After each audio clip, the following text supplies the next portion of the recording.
hay hin na lom lo mi nghe mo ka to pa o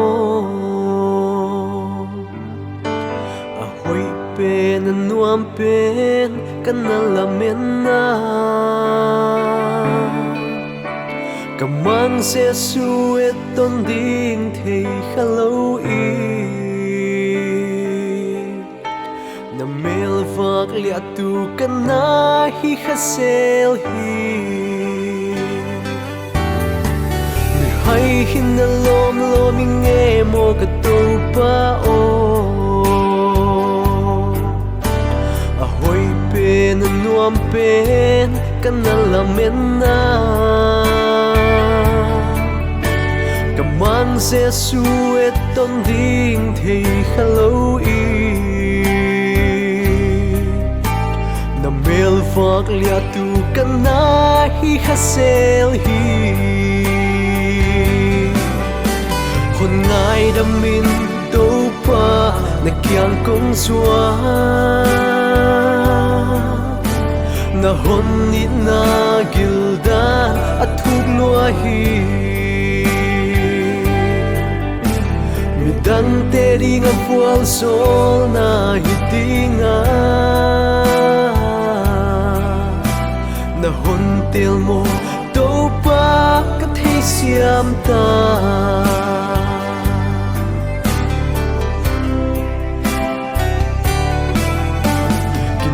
ching le tha hat ta kana na sem dingi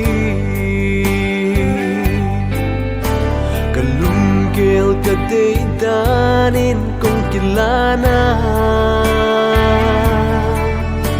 hi zong halo na zong khal na nun guana na ha na len na hau sang na in nang thuam hi ngài đam min đâu pa na kiang kong xua na hôn nít na gildan at thuk lua hi mi dang te ding a fual sol na hitinga na hôn tel mo đâu pa ka thei siam ta